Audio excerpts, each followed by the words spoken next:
अस्सलाम वालेकुम, कैसे हैं आप सब। तो आज हम बात करने जा रहे हैं एक्सरसाइज 1.1 के क्वेश्चन नंबर 3 की। तो मेरे पास ये क्लास 9th मैथमेटिक्स की बुक है साइंस ग्रुप की और उसका चैप्टर नंबर 1 चल रहा है जिसका नाम है मैट्रिसेस एंड डिटर्मिनेंट्स।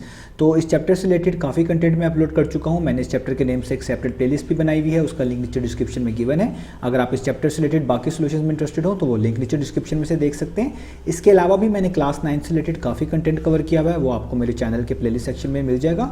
और अगर आपके कोई क्वेश्चन हैं या सजेशन हैं मेरे वीडियो कंटेंट के हवाले से तो उसके लिए मैंने एक फेसबुक पेज बनाया हुआ है, उसका लिंक भी डिस्क्रिप्शन में दे दिया हुआ है। आप उस फेसबुक पेज के थ्रू अपने क्वेश्चंस को, सजेशंस को मुझ तक पहुंचा सकते हैं। तो आइए रीड कर लेते हैं क्वेश्चन नंबर 3 को। तो क्वेश्चन नंबर 3 की स्टेटमेंट है, find the values of A, B, C and D which satisfy the matrix equation. नीचे एक मैट्रिक्स इक्वेशन लिखी हुई है। मैट्रिक्स इक्वेशन हम इसको इसलिए कह रहे हैं कि इसमें आपको लेफ्ट हैंड साइड पे भी और राइट हैंड साइड पे भी मैट्रिक्स नजर आ रहे हैं और बीच में इक्वलिटी का साइन आ रहा है। तो जहाँ पे इक्वलिटी का साइन आ जाए हम उन चीज़ को जनरली बोलते हैं ये इक्वेशन है। तो यहाँ पे दोनों तरफ मैट्रिक्स है तो हम इसको बोलेंगे मैट्रिक्स इक्वेशन है।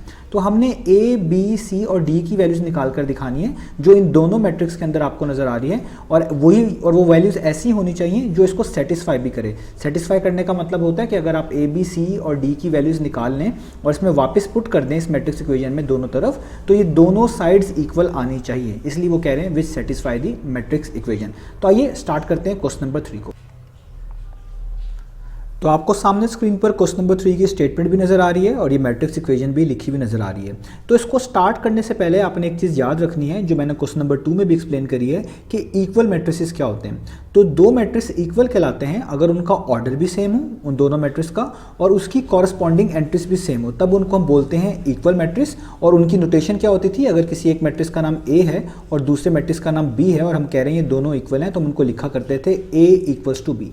तो आप यहाँ पर नोटिस करें कि यहाँ पे एक मैट्रिक्स लेफ्ट साइड पे लिखा हुआ है और एक मैट्रिक्स राइट साइड पे लिखा हुआ है और बीच में इक्वलिटी का साइन है। तो इससे ये बात पता चलती है कि ये दोनों इक्वल मैट्रिक्स हैं और अगर ये इक्वल मैट्रिक्स हैं तो इस पर इक्वल मैट्रिक्स की प्रॉपर्टीज लगेंगी। और इक्वल मैट्रिक्स की प्रॉपर्टी क्या होती थी कि ऑर्डर सेम होता था बोथ मैट्रिक्स का। हम यहाँ पे लिखेंगे ऑर्डर ऑफ बोथ मैट्रिसेस वो क्या होता था, इक्वल होता था या आप कह लें सेम होता था। दोनों के मीनिंग अभी फिलहाल एक ही है। और दूसरी प्रॉपर्टी क्या होती है, अगर दो मैट्रिक्स इक्वल हो उनकी कॉरस्पॉन्डिंग एंट्रीज भी इक्वल होती हैं। कॉरस्पॉन्डिंग जो है एंट्रीज कह लें या एलिमेंट्स कह लें, जो मैट्रिक्स के अंदर चीज़ें लिखी होती हैं उनको हम एलिमेंट्स बोलते हैं। तो आप यूँ लिख लेंगे कॉरस्पॉन्डिंग एलिमेंट्स जो हैं वो क्या होते हैं, वो इक्वल होते हैं। आप इसको ऐसे भी लिख सकते हैं कॉरस्पॉन्डिंग वैल्यूज जो हैं वो इक्वल होती हैं। तो अगर ये दोनों मैट्रिक्स इक्वल हैं तो इनका ऑर्डर तो सेम होना चाहिए। वो आपको पता भी चल रहा है कि इस वाले मैट्रिक्स में भी 2 रोज और 2 कॉलम है और इस वाले मैट्रिक्स में भी 2 रोज और 2 कॉलम है। तो ये चीज़ तो क्लियर है। और दूसरी चीज़ इसके अंदर क्या होनी चाहिए, कॉरस्पॉन्डिंग एलिमेंट्स इक्वल होने चाहिए, कॉरस्पॉन्डिंग एंट्रीज इक्वल होनी चाहिए। कॉरस्पॉन्डिंग का मतलब होता है अगर यहाँ पे ये ए प्लस सी फर्स्ट में नजर आ रही है आपको तो इसकी कॉरस्पॉन्डिंग बनती है दूसरे मैट्रिक्स में भी फर्स्ट वाली वैल्यू यानी 0। ए प्लस 2 भी यहाँ पर पहली रो में दूसरी एंट्री है तो आपको ये इक्वल होनी चाहिए किसमें, दूसरी तरफ से भी पहली रो की दूसरी एंट्री के। C-1 यहाँ पे दूसरी रो की पहली एंट्री है तो इसको इक्वल होना चाहिए दूसरे वाले मैट्रिक्स में भी जो दूसरे रो में पहली एंट्री यानी 3 के।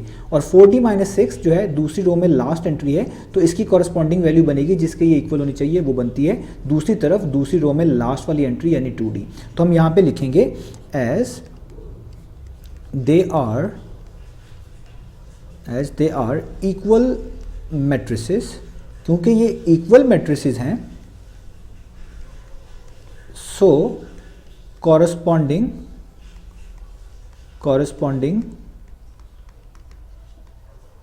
एंट्रीज कह लें, एलिमेंट्स कह लें, वैल्यूज कह लें, सब दोनों के मीनिंग सेम है। तो हम यहाँ पे लिखेंगे कि कॉरस्पॉन्डिंग वैल्यूज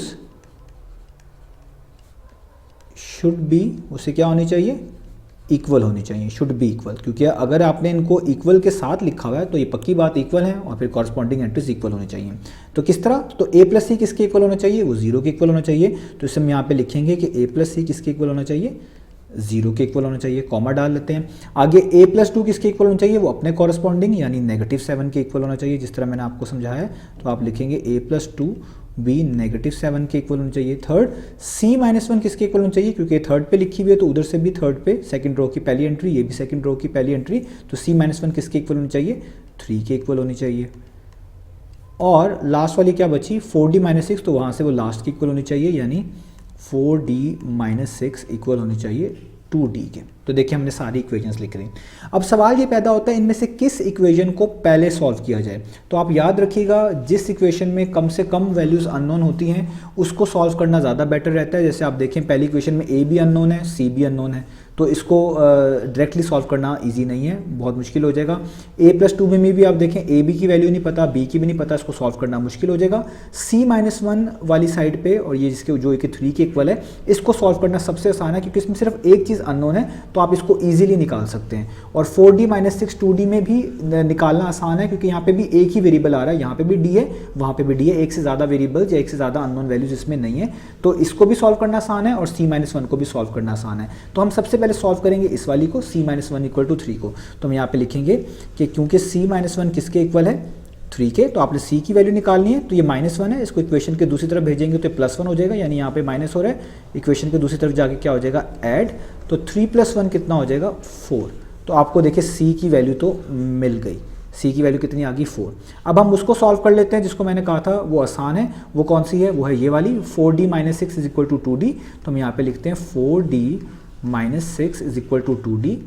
अब आपने जब भी कोई वैल्यूज़ निकालनी होती है अननोन तो आप उनको एक तरफ करते हैं, बाकी तमाम चीज़ों को दूसरी तरफ कर देते हैं। तो आप देखें यहाँ पे आप लिखेंगे 4d, ये +2d है, इसको इक्वेशन के लेफ्ट साइड पे मूव करेंगे तो ये -2d हो जाएगा, और ये -6 को इक्वेशन के राइट साइड पे मूव करेंगे तो ये +6 हो जाएगा। 2d को मैंने लेफ्ट साइड पे मूव कर लिया, वो यहाँ के माइनस हो गया, और जो -6 था वो इक्वेशन के दूसरी तरफ जाके प्लस हो गया। ठीक है, तो 4d-2d कितना होता है, वो होता है 2d, और यहाँ पे बचा 6 और 2 मल्टीप्लाई हो रहा है तो इसको इक्वेशन के दूसरी तरफ भेजेंगे तो ये डिवाइड हो जाएगा, यानी d की वैल्यू आ जाएगी 6 / 2, तो 2 1 टाइम्स, 2 3 टाइम्स, तो d का कितना आंसर आ गया आपका, d का आंसर आ गया आपके पास 3। तो ये हमारे पास आ गई d की वैल्यू। तो अब आपके पास 2 वैल्यूज़ आ चुकी हैं, अब आपको बाकी इक्वेशंस भी सॉल्व करना आसान हो जाएंगी।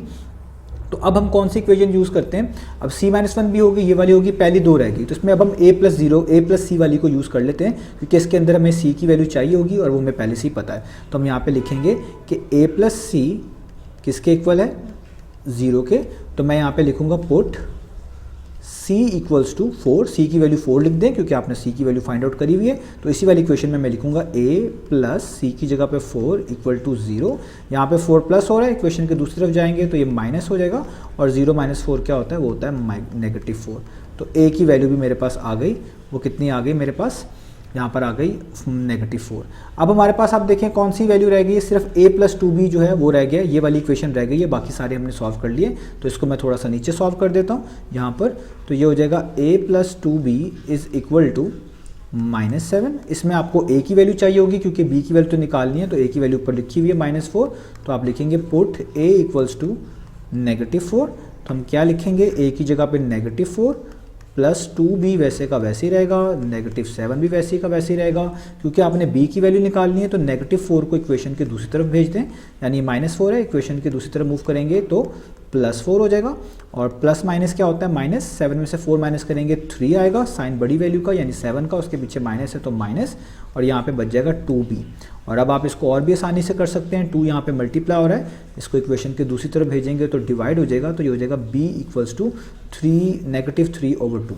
तो देखिए हमें सारी वैल्यूज़ पता चल गई, a की भी, b की भी, c की भी और d की भी। अब इनमें सारी वैल्यूज़ को यहाँ पे अगर लिख लूँ तो हमारे पास इसकी क्या क्या वैल्यूज़ आ रही हैं, हमारे पास वैल्यूज़ आ रही हैं, a की वैल्यू आ रही है -4, ठीक है, b की वैल्यू आ रही है -3/2, ठीक है, c की वैल्यू आ रही है हमारे पास 4, और d की वैल्यू कितनी आ रही है हमारे पास 3।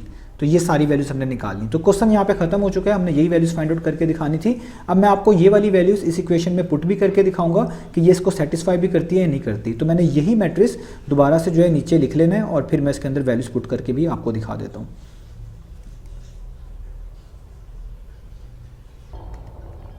तो देखिए मैंने यहाँ पर ऊपर वैल्यूज़ लिखी हुई हैं और नीचे वेरिफिकेशन आपको दिखा रहा हूँ कि ये वैल्यूज़ इसको सेटिस्फाई भी करती हैं या नहीं करती।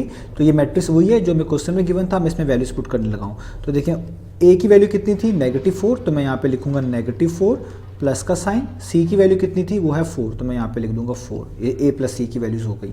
अब आगे आप लिखें a+2b, a की value -4 plus 2 times of B, यानी 2 टाइम्स ऑफ बी, बी की वैल्यू कितनी है ऊपर गिवन है -3/2, ठीक है। यहाँ पे हम कर देंगे इसकी ब्रैकेट को क्लोज, c-1, सी की वैल्यू कितनी है वो है 4 और आगे -1, 4d-6 यानी 4, उसके आगे d, d की वैल्यू कितनी है 3 और आगे -6, ये हो गई, मैंने लेफ्ट साइड में वैल्यूज पुट कर ली। अब मैं राइट साइड में वैल्यूज पुट करूँगा तो यहाँ पे आ जाएगा 0, -7, 3, 2 और इसके साथ d है तो d की वैल्यू ऊपर लिखी हुई है 3, तो मैं यहाँ पे पुट कर दूंगा 3 और यहाँ पे हो जाएगी ब्रैकेट इस तरीके से क्लोज। अब इसको फर्दर सॉल्व करता हूँ ताकि ये इजी हो जाए, तो प्लस माइनस -4 कितना हो जाएगा, वो हो जाएगा 0। यहाँ पे आप देखें 2 से क्या हो जाएगा कैंसिल, -4 बचेगा और ये वाला प्लस और ये वाला माइनस हो जाएगा माइनस, यानी प्लस माइनस माइनस, तो -4 -3, तो माइनस माइनस प्लस, 4 + 3 7 और साइन नेगेटिव का, यानी 4 के पीछे वाली वैल्यू का, यानी नेगेटिव का।